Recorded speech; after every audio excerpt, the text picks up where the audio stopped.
नमस्कार मित्रांनो, आज आपण करंट अफेअरच्या महत्त्वाच्या घडामोडीमध्ये 106वी घटना दुरुस्ती अधिनियम 2023 याबद्दल बघणार आहोत. ठीक आहे, त्यामध्ये बघा 106वी अमेंडमेंट 2023. ठीक आहे, तर हे सर्वात पहिलं विधेयक कोणी मांडले आपल्या लोकसभेमध्ये, तर ते अर्जुन राम मेघवाल, जे की आपले कायदा मंत्री आहेत. ठीक आहे, ते लक्षात ठेवा, इम्पॉर्टंट आहे. कायदा मंत्री आहेत. यांनी लोकसभेमध्ये ते बिल मांडले 19 सप्टेंबर 2023 रोजी. ठीक आहे, या बिलला जे 106वे अमेंडमेंट 2023चं जे बिल आहे, त्या बिलला नारी शक्ती वंदन विधेयक किंवा महिला आरक्षण विधेयक या दोन्ही नावाने ते ओळखलं जातं.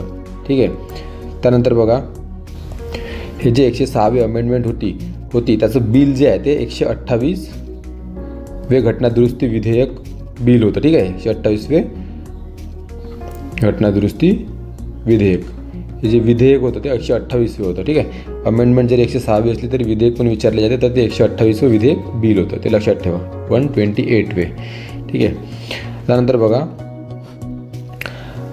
लोकसभेमध्ये कधी पास झालं, तर 20 सप्टेंबर 2023ला हे बिल लोकसभेमध्ये पास झालं. ते 454 विरुद्ध 2 मतांनी. ठीक आहे, तर आता हे 2 मतं कोणते होते, तर ते होते AIMIM. त्यामधील जे 2 खासदार आहेत, एक अकबरुद्दीन ओवैसी आणि एक दुसरे अकबरुद्दीन नाही, ते आहे असुद्दीन ओवैसी आणि दुसरे इम्तियाज जलील. ठीक आहे, इम्तियाज जलील. ठीक आहे, या 2 खासदारांनी विरोधात मतदान केलेलं होतं. ठीक आहे, लोकसभेत. राज्यसभेत ते कधी पारित झालं, तर 21 सप्टेंबर 2023ला राज्यसभेत पास झालं 214/0 मतांनी. ठीक आहे, त्यानंतर राष्ट्रपतींनी त्याच्यावर स्वाक्षरी कधी केली, तर 28 सप्टेंबर 2023 रोजी. ठीक आहे, तर 3 तारीख लक्षात ठेवा, 20 सप्टेंबर, 21 सप्टेंबर आणि 28 सप्टेंबरला राष्ट्रपतींनी स्वाक्षरी केली. त्याच दिवशी ते अधिनियम जे आहे, ते बिल जे आहे ते ॲक्टमध्ये पारित झालं. ठीक आहे, त्या दिवशीच ते अधिनियम झालं. या अधिनियमाद्वारे बघा आपल्या राज्यघटनेमध्ये 3 नवीन आर्टिकल समाविष्ट करण्यात आले. 330A, 332A, 334A आणि त्याच नंतर एक नवीन अनुच्छेद त्यामध्ये सुधारणा करण्यात आली. ठीक आहे, सुधारणा म्हणजे समाविष्ट करण्यात आले. जे 239A आर्टिकल होतं, त्यामध्ये नवीन 3 सब आर्टिकल जोडण्यात आले. BA, BB आणि BC हे 3 आर्टिकल सब आर्टिकल नवीन जोडण्यात आले. तर प्रश्न विचारला तर किती नवीन आर्टिकल जोडण्यात आले, तर 3 हे नवीन अनुच्छेद जोडण्यात आले आणि एका अनुच्छेदामध्ये बदल करून त्यामध्ये सब आर्टिकल 3 जोडण्यात आले. एक BB, BA, BB आणि BC. ठीक आहे, हे 3 नवीन त्याच्या सब आर्टिकल जोडण्यात आले. यानुसार बघा महिलांना लोकसभा, राज्यसभा यामध्ये 1/3 जागेचं रिझर्वेशन भेटणार आहे. ठीक आहे, जे आपण इलेक्शन होतं लोकसभेचं आणि विधानसभेचे त्यामध्ये.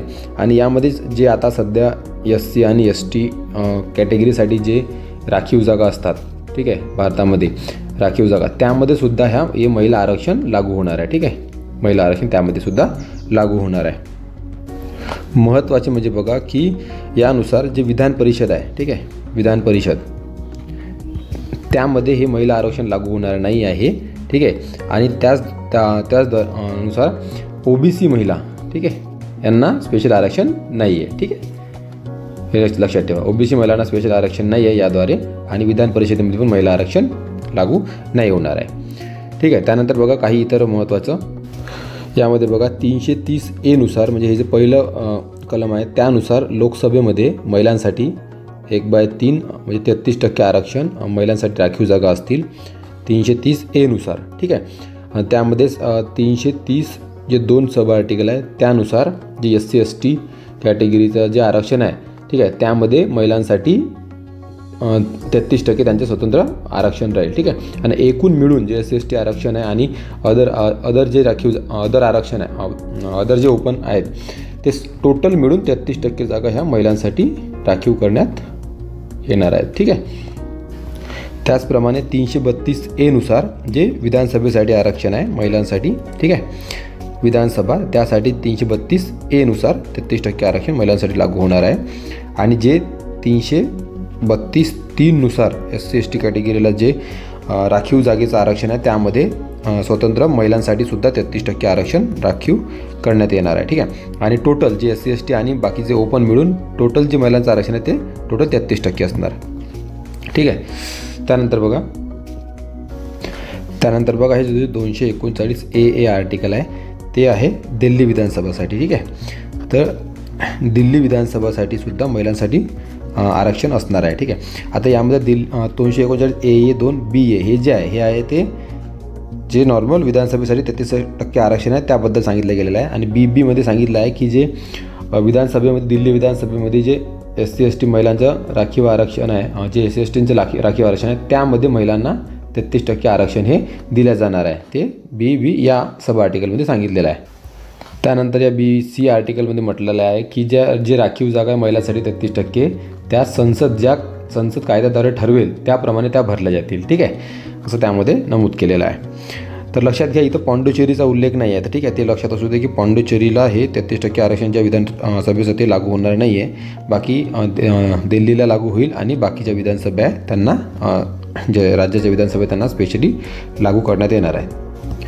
आता यामध्ये 334A आर्टिकल यामध्ये असं म्हटलं आहे की आता यानंतर होणाऱ्या जे सेन्सस होईल, जे नेक्स्ट सेन्सस होईल जनगणना, त्या जनगणनेच्या आधारे जनगणना लक्षात घेऊन परिसीमन हाती घेतल्या जाईल आणि त्यानंतर जनगणनेच्या आधारे महिलांची लोकसंख्या लक्षात धरून ते आरक्षण लागू केलं जाईल. ठीक आहे. तर त्यामुळं हे लक्षात ठेवा. ठीक आहे. तर जे नेक्स्ट जनगणना होईल त्यानंतर सरकार ठरवेल की किती आरक्षण म्हणजे कसं द्यायचं, काय द्यायचं, परिसीमन वगैरे आयोग स्थापित होईल, त्यानंतर आरक्षण दिले जाईल. तर लगेच काही हे सध्या लागू होणार नाही. ठीक आहे. त्याला वेळ लागेल. आणि हे आरक्षण जे आहे सध्या 15 वर्षासाठी देण्यात आलेलं आहे. ठीक आहे. 15 वर्ष ते लक्षात ठेवा. 15 वर्षासाठी लागू राहील आणि त्यानंतर म्हणजे कधीही काळापर्यंत सरकार ते वाढवू शकेल. ठीक आहे. कायदा करून संसद कायदा करेल त्यानुसार ते वाढवू शकेल. तर सध्या एवढं लक्षात ठेवा.